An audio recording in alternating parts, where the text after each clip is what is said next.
Y tras el comité político de ayer, el gobierno salió a respaldar el mea culpa efectuado por el ministro Nicolás Eyzaguirre. En su conversación con el diario El Mercurio, el secretario de Estado reconoció que la gestión del Ejecutivo no ha sido buena y que la moneda estaba en una vorágine de reformas difícil de tramitar. Andamos en aquellas declaraciones, las reacciones del comité político, también en el cronograma que se viene en materia de educación. Nos acompaña el senador, presidente de la Democracia Cristiana, Jorge Pizarro. Gracias por estar con nosotros, senador. Senador, buenos días. Gracias a ustedes por la invitación. Interesante comité político el de ayer con esta entrevista de Nicolás Eyzaguirre. Yo tengo una pregunta bien concreta. ¿Habló la presidenta a través del ministro Eyzaguirre? No, pero los ministros siempre hablan a nombre del gobierno. Es raro que a un ministro se le ocurra dar opiniones personales si es que no hay una cierta conciencia de que se está interpretando al gobierno en su totalidad. En particular el ministro secretario general de la Presidencia, que es el que coordina la labor legislativa y además coordina la labor sectorial de los otros ministerios. Entonces uno dice, bueno, esta es la opinión política que ratifica por lo demás las instrucciones que la presidenta dio de tener una agenda acotada, con prioridades claras.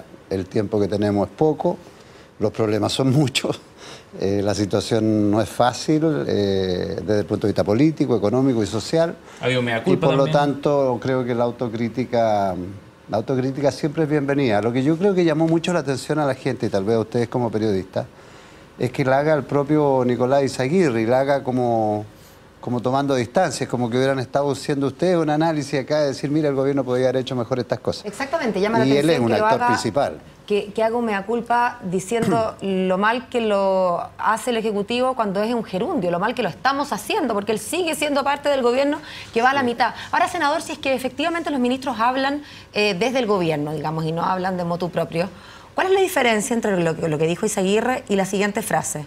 Que al final del día prometimos lo imposible, el programa que prometimos en realidad no se puede cumplir, porque Eyzaguirre lo que decía es que esa cantidad de trámites o se hacen mal o no se hacen, que es imposible hacer las dos cosas bien, la velocidad, la cantidad y hacerlos con calidad, digamos. Mira, para ser franco, esta es una discusión que ya la hemos tenido desde el inicio del gobierno.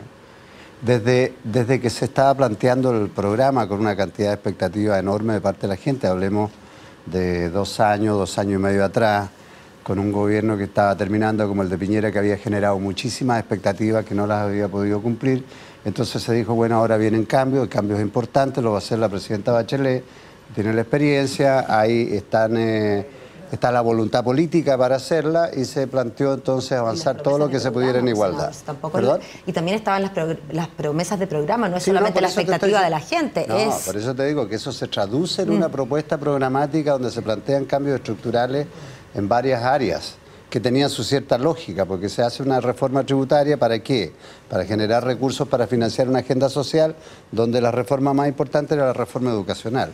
Entonces, luego de eso, bueno, viene todo lo que ya sabemos, el país está en otra situación, la desaceleración económica se nos vino encima de manera mucho más rápida, la complejidad de la reforma educacional y también los efectos que generó la reforma tributaria en su debate, yo diría que crisparon mucho el ambiente. Si a eso agregamos los temas de desconfianza y desafecto por la situación de financiamiento de la política y además con problemas serios, te diría yo, en materia de seguridad ciudadana, entonces se genera un cuadro muy difícil, muy complejo de manejar. Yo creo que la reunión de ayer nosotros la habíamos pedido especialmente con la ministra de Educación, justamente para ver en términos bien realistas, pero bien acotados, cómo podemos sacar la prioridad en educación. Porque si tú analizas el programa de gobierno, ¿qué es lo que va quedando de lo central? Lo central que va quedando es la reforma educacional, porque es la que apunta en igualdad. Entonces, hoy día, ¿cuál es la ventaja que tiene la ministra del Piano respecto de lo que le pasó al ministro Eyzaguirre? Primero, ella ha tenido una experiencia y es muy conocedora de la materia. Segundo, ha demostrado una capacidad de diálogo y de flexibilidad que no tuvo Eyzaguirre, eso hay que decirlo. Son temas de estilo, de temperamento, de equipo. Tercero, ha tenido más tiempo para hacer el trabajo prelegislativo y el debate previo al envío de los proyectos de ley. Y en eso creo que la ministra le ha pegado el palo al gato, como se dice. Yo no sé cuántas reuniones ha tenido, pero con nosotros, con mi partido, hemos tenido ya unas 5 o 6 reuniones como mesa y con nuestros parlamentarios. Senador, pero a mí lo que me llama la atención es que Nicolás Izaguirre en la entrevista dice ni Superman podía sacar todos estos proyectos al mismo tiempo, y luego aparece este cronograma que plantea desafíos bien importantes en temas legislativos. 3 proyectos de aquí hasta julio del próximo año, y son proyectos bien cototos. Pues Alejandro Navarro decía, ¿para qué nos ponemos un plazo si este gobierno no cumple con los plazos?, decía el senador. Bueno, yo creo que el Congreso también debe ponerse las pilas en esto, porque mira, analicemos los proyectos que tenemos por delante. Carrera docente. Carrera docente está terminando su trámite en la Cámara. Sí, es el que ha tenido un larguísimo debate, no es mucho más lo que hay que hacer. Hay un acuerdo importante con los profesores, después viene la etapa de implementación. Termina ahora en septiembre, pasa al Senado. Nosotros lo tendremos que ver todo el proyecto en el Senado hasta diciembre, ¿no es cierto? Y en diciembre, si hay tercer trámite, comisión mixta, diciembre, enero está saliendo, que está dentro de los plazos. Después está la nueva educación pública, que se va a hacer con gradualidad. No nos olvidemos en esto, porque el proyecto en sí no es tan terriblemente complejo. Lo que va a ser complejo es su implementación, pero se va a ir implementando gradualmente, y eso está planteado ya. Este proyecto de nueva educación pública se viene trabajando hace unos 8 o 10 meses con los alcaldes, con los distintos actores, y está bastante avanzado. ¿Y hay concordancia en la nueva mayoría? Disculpe, porque eso es clave en los tiempos de tramitación. El tema de la educación pública para nosotros es lo más prioritario. Acuérdate lo que fue el debate cuando decían el año pasado, ¿por qué no partimos por educación pública y nos metimos en el tema de la inclusión? Después está, lo más complejo, el tema de la educación superior. Pero aquí la ministra es donde yo creo que tiene una ventaja.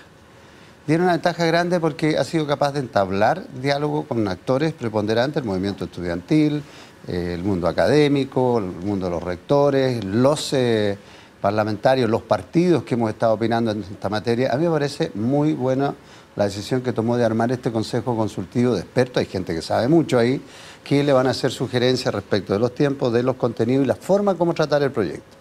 El tema fundamental ahí es el de la gratuidad, ¿no es cierto? Sí. Que se tendrá que definir si va a ir en la glosa del presupuesto o lo que se va a hacer, que sería mucho más sencillo en términos de aplicación, que al sistema de becas que hoy día existe se le agregue el adicional para que la gratuidad sea completa. Hoy día las becas no alcanzan a cubrir el arancel de verdad, el referencial. Entonces, yo creo que en esta materia, si nosotros nos concentramos en las cosas que tenemos que hacer, que es reactivación económica, que es la agenda de probidad y transparencia, el ministro Izaguirre tiene que dedicarse 100% a la agenda de probidad y transparencia y dejar estos otros elementos a los sectoriales y al resto del equipo político. En materia económica, como te decía, porque ahí está metido el tema del empleo, que es lo que nos importa a todos. Estamos viendo ahí algunas noticias respecto de la inflación, cómo se recuperan en algunos sectores producto del alto precio del dólar.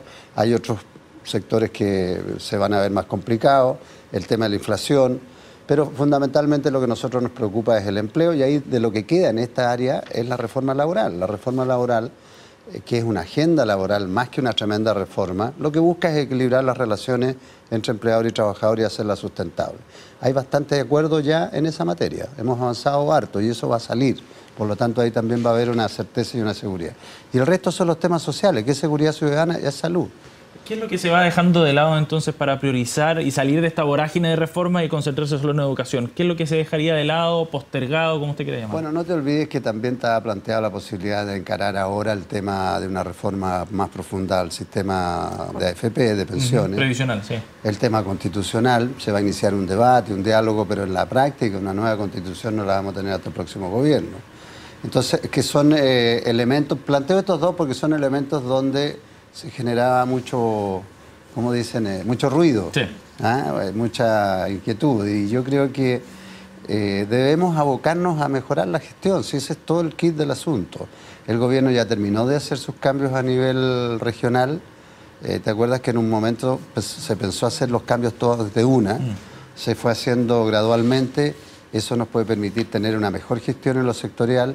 Hoy día ha venido una información muy importante del ministro de Obras Públicas que anuncia, esta es una muy buena noticia para las empresas medianas y más chicas, que anuncia que el Ministerio de Obras Públicas en proyectos más grandes podrá permitir que liciten empresas pequeñas o medianas agrupadas, porque tú sabes que tienen un reglamento donde dependiendo del tamaño de las empresas, pueden postular a uno u otro proyecto. Eso va a ayudar mucho a la reactivación, sobre todo en las regiones que es donde hay más inversión pública, y va a permitir que las empresas regionales puedan tener oportunidad de participar en esos proyectos. Es una buena noticia, lo mismo en materia de vivienda o de infraestructura hospitalaria. En concreto, senador, la gestión no ha sido buena, decía Izaguirre el fin de semana, y ponía el dedo en salud, y en seguridad ciudadana. ¿Qué se va a hacer ahí?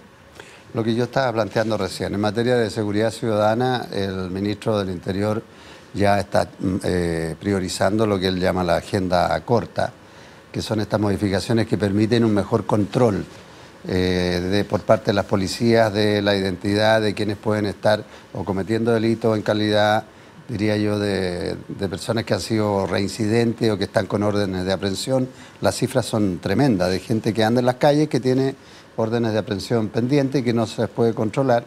Yo creo que en materia de seguridad ciudadana también lo que hay que hacer de una vez por todas es tratarla como una política de Estado y realmente tener conciencia de que si no trabajamos en materia de prevención, cuando hablamos de prevención estamos hablando de educación, estamos hablando de deporte, estamos hablando de trabajo, de empleo para los sectores juveniles, de buen uso del tiempo libre, de ocupar los espacios públicos, una mejor coordinación con las organizaciones comunitarias, la relación con las policías. Después viene todo el tema del control policial, de la administración de justicia, las sanciones, el cumplimiento de las condenas, y ahí viene otra pata que es la más compleja, que es la rehabilitación del preso y después la reinserción. Porque nosotros no trabajamos en reinserción, no hacemos reinserción y se hace poca rehabilitación. Entonces ese muchacho, ese delincuente que sale por cualquier delito que haya cometido, sale a la calle y no tiene nada que hacer, no tiene ni una política de Estado de apoyo para que se reinserte en el mundo laboral y retome una vida normal. Pero, senador, en sigue esa delinquiendo. Pero en esa lógica de que es un problema de Estado que tiene que ser tratado como tal y que tiene que ser tratado desde el origen, es decir, desde la prevención, uno no ve cómo en 2 años puede hacerse mucho. Por eso digo que tiene que ser una política de Estado permanente y consistente. Este no puede ser un tema de que llegue un gobierno y dice, yo voy a acabar con la puerta giratoria y tal, unos letreros, como hizo Piñera diciendo, se le acabó la fiesta de delincuentes. Y después, ¿qué hicimos? Nada. Llega este gobierno, propone otros tipos de programas. Llega otro gobierno a proponer otro tipo de programas. Si aquí lo que hay que hacer es un trabajo, como decía, consistente y permanente. Y esta es una pelea que la tenemos que dar entre todos y no la vamos a perder. Cuando el ministro dice que este gobierno en la gestión de delincuencia o antidelincuencia ha sido mala, inaceptable incluso dice, y repite, inaceptable. Bueno, ¿qué se hace entonces? Pareciera que no basta con decir, bueno, ha sido inaceptable, ha sido muy mala, pero es un problema de Estado, así que haga cargo el Estado. El propio ministro Burgos ha dicho que hemos tenido una falla del Estado en su conjunto y yo comparto ese criterio por las razones que decía recién. Porque es cierto que la agenda corta ayuda en materia de darle más herramientas, instrumentos a las policías, pero no es la solución completa del problema. La solución completa del problema es atacar las 4 o 5 áreas que te decía yo: prevención, control policial, administración de justicia, cumplimiento de las sanciones y rehabilitación y reinserción. Eso requiere de que cuando tú desarrolles políticas, por ejemplo, en materia deportiva, entiendas que parte importante de los recursos en materia deportiva van a esos jóvenes que les permita hacer un buen uso del tiempo libre en los barrios en los que están, porque así los sacas del flaqueo, de la calle. Tiene que ver con materias de cultura, tiene que ver con evitar deserción escolar, tiene que ver con políticas que ayudan a fortalecer el hogar donde están esos niños. Un niño que ve violencia todos los días en su hogar, que vive el alcoholismo de los padres o de la madre, sale a hacer violencia porque cree que es lo normal, es su hábitat, es su forma de ser. Y si nosotros no trabajamos con políticas públicas persistentes hacia ese entorno familiar muy directo, bueno, el caldo de cultivo está ahí y ya después va a ser muy difícil evitarlo. Senador Pizarro, muchísimas gracias por haber venido esta mañana. No, gracias a ustedes por la invitación.